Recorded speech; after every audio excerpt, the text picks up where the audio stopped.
चलिए आज की इस वीडियो में एक ऐसे खास मुद्दे के ऊपर बात करने वाले हैं जिसके चक्कर में लगभग जितनी इन्वेस्टर्स है उनमें से 99.9% इन्वेस्टर्स पढ़ कर रह चुके हैं। कभी ना कभी आपने इस चक्कर में पढ़ा जरूर होगा, चाहे आप नए इन्वेस्टर्स हो या पुराने इन्वेस्टर्स हो। आज की अगर मैं बात करूं तो आज के डेट में भी काफी सारे ऐसे नए इन्वेस्टर्स हैं जो कि इस चक्कर में रहते हैं, यानी हमेशा बेस्ट परफॉर्मिंग म्यूचुअल फंड के चक्कर में रहते हैं। इसके ऊपर आज हम डिटेल्स में बात करेंगे, क्या हमेशा बेस्ट परफॉर्मिंग म्यूचुअल फंड के चक्कर में रहना चाहिए आपको, या फिर आपकी पोर्टफोलियो का डिजाइन कैसा होना चाहिए। तमाम तर मुद्दों पर बात करेंगे। वीडियो बहुत इंटरेस्टिंग होगी, बस एक लाइक कर दो, शेयर कर दो मेरे भाई। चैनल को अगर अभी तक आपने सब्सक्राइब नहीं किया है तो चैनल को भी जरूर सब्सक्राइब कर लीजिए। सर क्या है ना कि जब हम नए नए इन्वेस्टिंग को शुरू करते हैं ना, तो सबसे पहली बात, जो सबसे फर्स्ट टाइम पे इन्वेस्टिंग शुरू करते हैं ना, तो वहां पर एक हफ्ता 15 दिन तक तो पहले ये तलाश करने पे लगे रहते हैं कि भाई बेस्ट परफॉर्मर कौन है, सबसे अच्छा खासा रिटर्न्स किसने दिया है, सबसे बेस्ट रिटर्न्स किस फंड ने दिया है,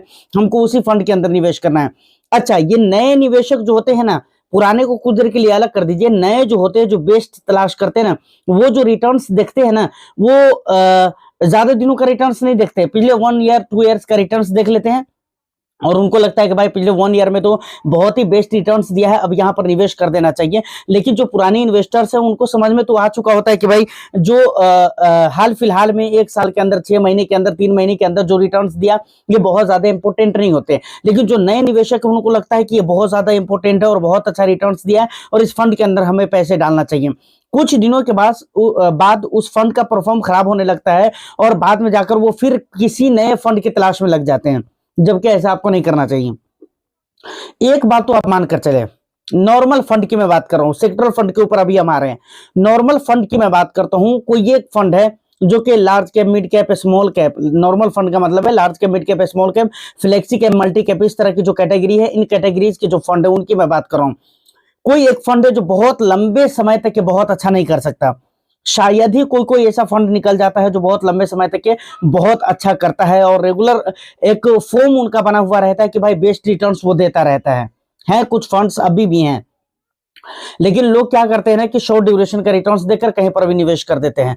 तो मैं ये कहता हूं कि भाई हमेशा बेस्ट परफॉर्मिंग म्यूचुअल फंड के चक्कर में ना देखें, न रहें। ठीक है, आप जब म्यूचुअल फंड के अंदर आते हैं तो आप सबसे पहले वहां पर किन चीजों को देखना चाहिए, इस पे अब यहां से गौर करने की जरूरत है।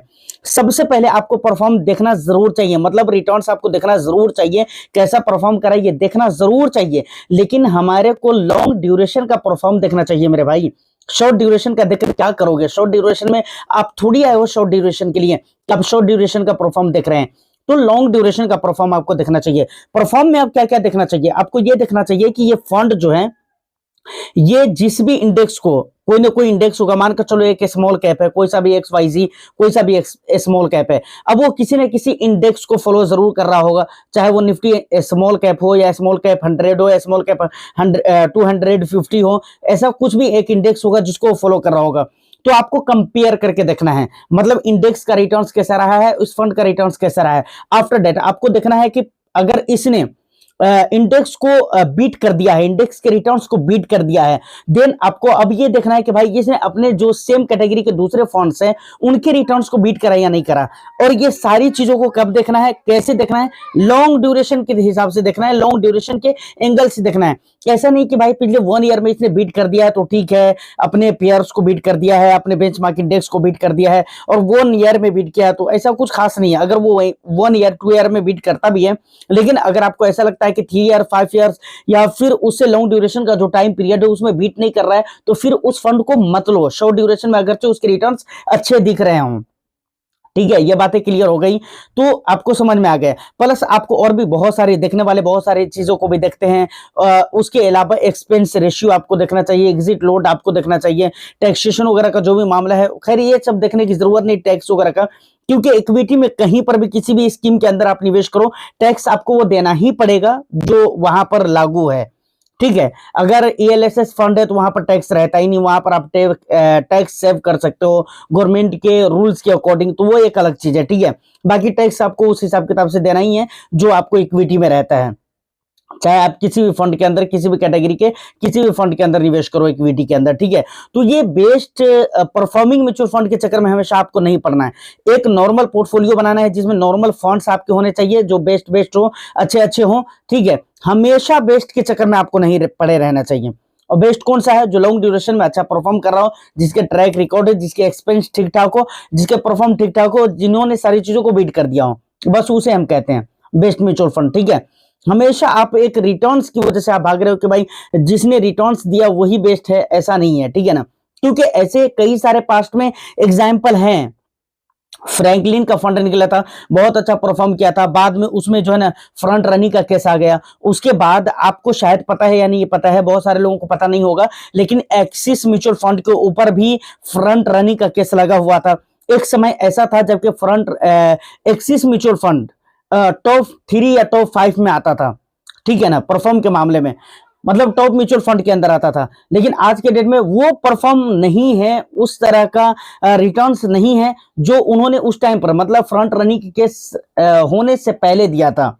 अच्छा, ये सारी बातें तो बहुत दूर की हो गई, बहुत लंबी चौड़ी बात हो गई, इसको छोड़ो, साइड में रखो। अब काउंट को देख लो ना, अभी कुछ दिन का मैटर है, साल 1.5 साल हुआ है, ठीक है। वहां पर आप देखें तो वहां पर कौन का जो स्मॉल कैप था वो बहुत हाई फाई रिटर्न्स दे रहा था, बहुत हाई फाई रिटर्न्स दे रहा था।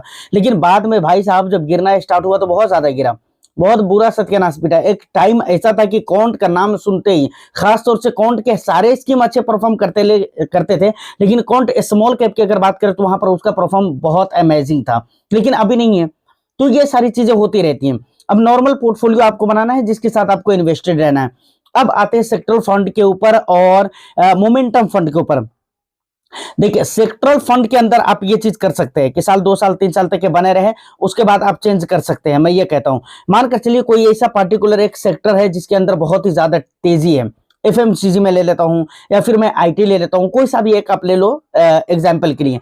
अब आपको पता चल गया है कि भाई आईटी के अंदर तेजी रहेगी यहां से, और उसके पीछे के जो खास रीजन थे वो भी आपको पता चल गया कि भाई रीजन ये है, जिस रीजन की वजह से वहां पर तेजी बनी रहेगी, तो आप उस तेजी का फायदा उठाने के लिए वहां पर बने रह सकते हैं।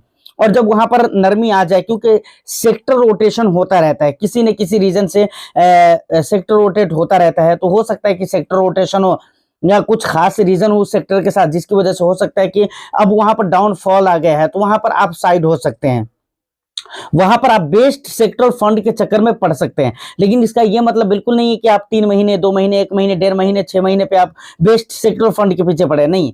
कोई ऐसा सेक्टर आप तलाश करें जो साल 1.5 साल तक के चलेगा, और एक कोई सा भी एक सेक्टर के अंदर आप साल 2 साल 3 साल तक के बने रहें, उसके बाद आप वहां से निकल सकते हैं सेक्टर में तेजी के फायदे उठाने के बाद, ठीक है। इसी तरीके से मोमेंटम फंड है, तो भाई मोमेंटम फंड में भी ये चीज है, ठीक है ना, कि मोमेंटम फंड में आप मोमेंटम का फायदा उठाइए। उसके बाद अगर आपको लगता है कि भाई मोमेंटम अब नहीं रहा, लेकिन मार्केट में जब तक तेजी रहेगी तब तक तो मोमेंटम रहेगा और अच्छा वर्क करेगा। मोमेंटम ऐसे भी आम टाइम में भी रहता है कुछ स्टॉक्स के अंदर, लेकिन अच्छा वर्क कब करता है? जब मार्केट के अंदर सेंटीमेंट पॉजिटिव हो, मार्केट पॉजिटिव हो, मार्केट के अंदर सारी चीजें ठीक ठाक चल रही हो, ऐसे समय में जो मोमेंटम फंड होते हैं ना सर, वो बहुत अच्छा परफॉर्म करता है। तो आप मोमेंटम फंड में भी मोमेंटम का फायदा उठाओ, वहां से आप निकल सकते हो। ये मेरा पर्सनल खुद का ओपिनियन है, अब आपका जो भी हो आप मुझे कमेंट में बता देना। तो ये तमाम तर बातें क्लियर हो गई। देखिए, एक रोग जो बहुत बड़ा रोग है और उसके चक्कर में बहुत सारे इन्वेस्टर्स को मैंने बर्बाद होते हुए देखा है, अपने पैसे को खराब करते हुए देखा है, और वो बेस्ट म्यूचुअल फंड है, ठीक है। आप एक नॉर्मल पोर्टफोलियो बना लीजिए जिसमें small cap, mid cap, flexi cap, multi cap वगैरह होने चाहिए, और आप वहां पर निवेशित रहिए लॉन्ग टर्म के लिए।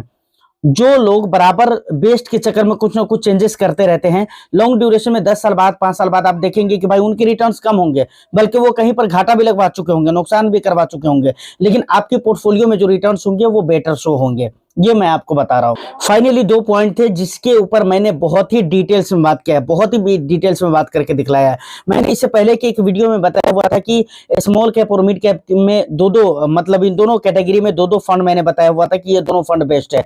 आपको स्मॉल कैप और मिड कैप की जब भी जरूरत पड़ती है तो उस वीडियो को आप देख सकते हैं और उसको सेव करके रख सकते हैं, और कभी भी जरूरत पड़ती है तो उन दोनों फंड में से आप किसी एक को ले सकते हैं। स्मॉल कैप में से दोनों में से किसी एक को ले सकते हैं, मिड कैप में दोनों में से किसी एक में ले सकते हैं। बहुत जल्दी हम वीडियो लेकर आएंगे जिसमें हम स्मॉल कैप, मिड कैप और लार्ज कैप के बारे में बात करेंगे। वहां पर फ्लेक्सी कैप और मल्टी कैप को भी ऐड करने की कोशिश करेंगे।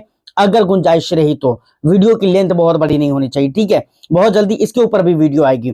उम्मीद करता हूं कि ये वीडियो आपको अच्छी और हेल्पफुल रहेगी हो। तो वीडियो को बस एक लाइक कर देना, शेयर कर दो। चैनल को अगर अभी तक आपने सब्सक्राइब नहीं किया है तो चैनल को भी जरूर सब्सक्राइब कर लीजिए। मैं फिर मिलता हूं किसी नेक्स्ट एंड इंटरेस्टिंग वीडियो में। जब तक के लिए all the best. Thank you for watching.